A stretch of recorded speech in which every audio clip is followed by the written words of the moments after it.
Hello friends, आप सभी का स्वागत है फिर से आपके अपने YouTube channel GK the knowledge में।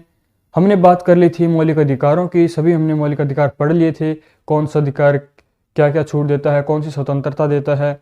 तो आज हम बात करेंगे मौलिक अधिकारों की विशेषताओं की। मौलिक अधिकारों की विशेषताओं में सबसे पहले बात करते हैं इसका वर्गीकरण, अधिकारों का वर्गीकरण। मौलिक अधिकारों का वर्गीकरण। पहली विशेषता यही है कि मौलिक अधिकारों का वर्गीकरण किया गया है।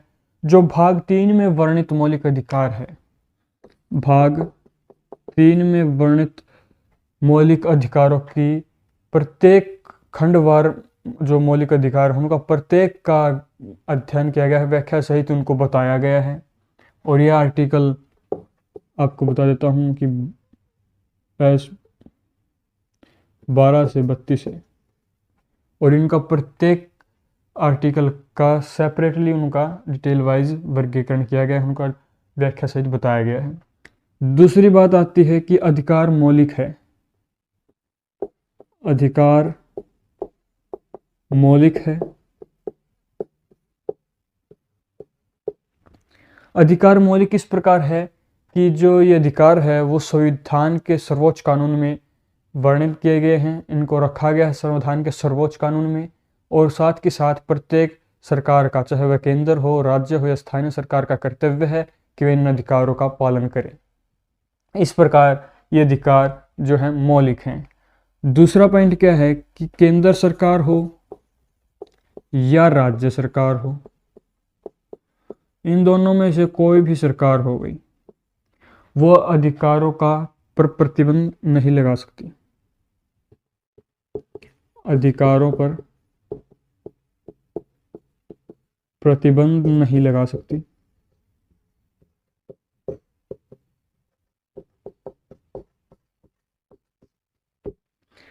चाहे राज्य सरकार हो या केंद्र सरकार, अधिकारों पर प्रतिबंध लगा नहीं सकती। मतलब कि कोई ऐसा कानून नहीं बना सकती जो इन अधिकारों की अवहेलना करता हो। बाकी तो इनमें संशोधन कर सकती है, लेकिन ऐसा कोई कानून नहीं बनेगा जो इन अधिकारों की अवहेलना कर सकता है। उसके बाद मैं बात करता हूं अधिकार न्यायोचित हैं। अधिकार न्यायोचित हैं।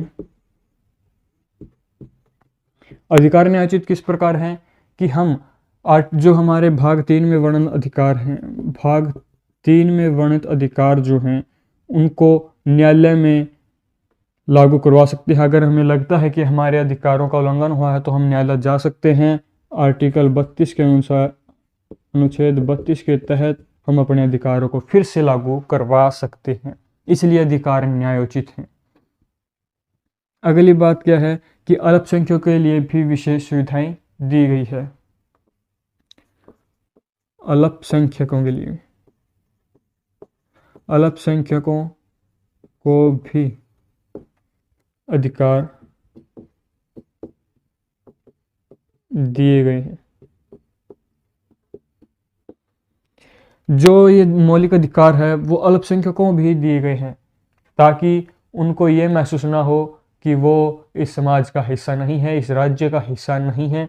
उनकी सुरक्षा, उनकी संस्कृति की सुरक्षा के लिए भी उनको ये अधिकार दिया गया है। और अगला पॉइंट है कि ये सभी नागरिकों के लिए है। सभी नागरिकों के लिए है। अधिकार भारत के प्रत्येक नागरिक के लिए है, वह चाहे किसी भी धर्म का हो, किसी भी जाति का हो, किसी भी लिंग, किसी भी, चाहे वो कैटेगरी से आता हो, अमीर हो या गरीब, अधिकार सबके लिए हैं। किसी के लिए कोई भेदभाव नहीं होगा, समान रूप से सबको अधिकार प्राप्त हैं, इसलिए सभी नागरिकों को दिए गए हैं। इसके अलावा जो मैं बात करूं जो अधिकार की, वो है कि जो अधिकार है वो भाग 3 में ही वर्णन है।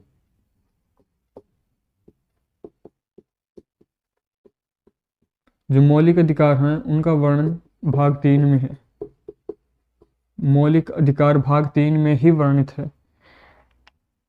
इसका मतलब है कि जिस प्रकार जो हमारा मत डालने का अधिकार है या फिर संपत्ति का अधिकार है वो हमारे मौलिक नहीं है। सिर्फ भाग 3 में जो अधिकार वर्णित है वो ही मौलिक है और कोई अधिकार मौलिक नहीं है। सिर्फ जो भाग 3 में आते हैं वही अधिकार मौलिक है। तो ये थी इसकी विशेषताएं कि मौलिक अधिकारों का वर्गीकरण किया गया है कि भाग 3 में है, उनमें प्रत्येक जो अनुच्छेद है उसमें एक एक अधिकार का वर्णन किया गया है। दूसरा है अधिकार मौलिक हैं कि ये सर्वोच्च कानून में रखे गए हैं, इनके जो सरकार है उनके पालन करेगी। केंद्र राज्य सरकार अधिकारों पर प्रतिबंध नहीं लगा सकती, मतलब कोई ऐसा कानून नहीं बना सकती जो इनको हानि पहुंचाए अधिकारों को। अधिकार न्यायोचित है क्योंकि हम सुप्रीम कोर्ट में या हाई कोर्ट में जा सकते हैं अगर हमारे भाग 3 में वर्णित किसी भी अधिकार का उल्लंघन होता है। तो अल्पसंख्यकों को भी अधिकार दिए गए हैं। सबसे बड़ी विशेषता है कि अल्पसंख्यकों का भी ध्यान रखा गया है। सभी नागरिकों के लिए भी रखे गए हैं कि प्रत्येक नागरिक चाहे किसी भी धर्म, जाति, लिंग कहीं का भी हो, भारत का हो, तो उसको भी अधिकार है। लेकिन विदेशियों को भी अधिकार दिए गए हैं कुछ एक। मौलिक अधिकार भाग 3 में ही वर्णित है कि जो मौलिक है, जो अधिकार मौलिक है वो ही भाग 3 में है, बाकी कोई अधिकार मौलिक नहीं है। बाकी कानूनी है, इलीगल है, वैधानिक है, लीगली अधिकार है। तो ये थी हमारी विशेषताएं। इसके बाद एक प्रश्न आता है, क्या अधिकार सीमित है?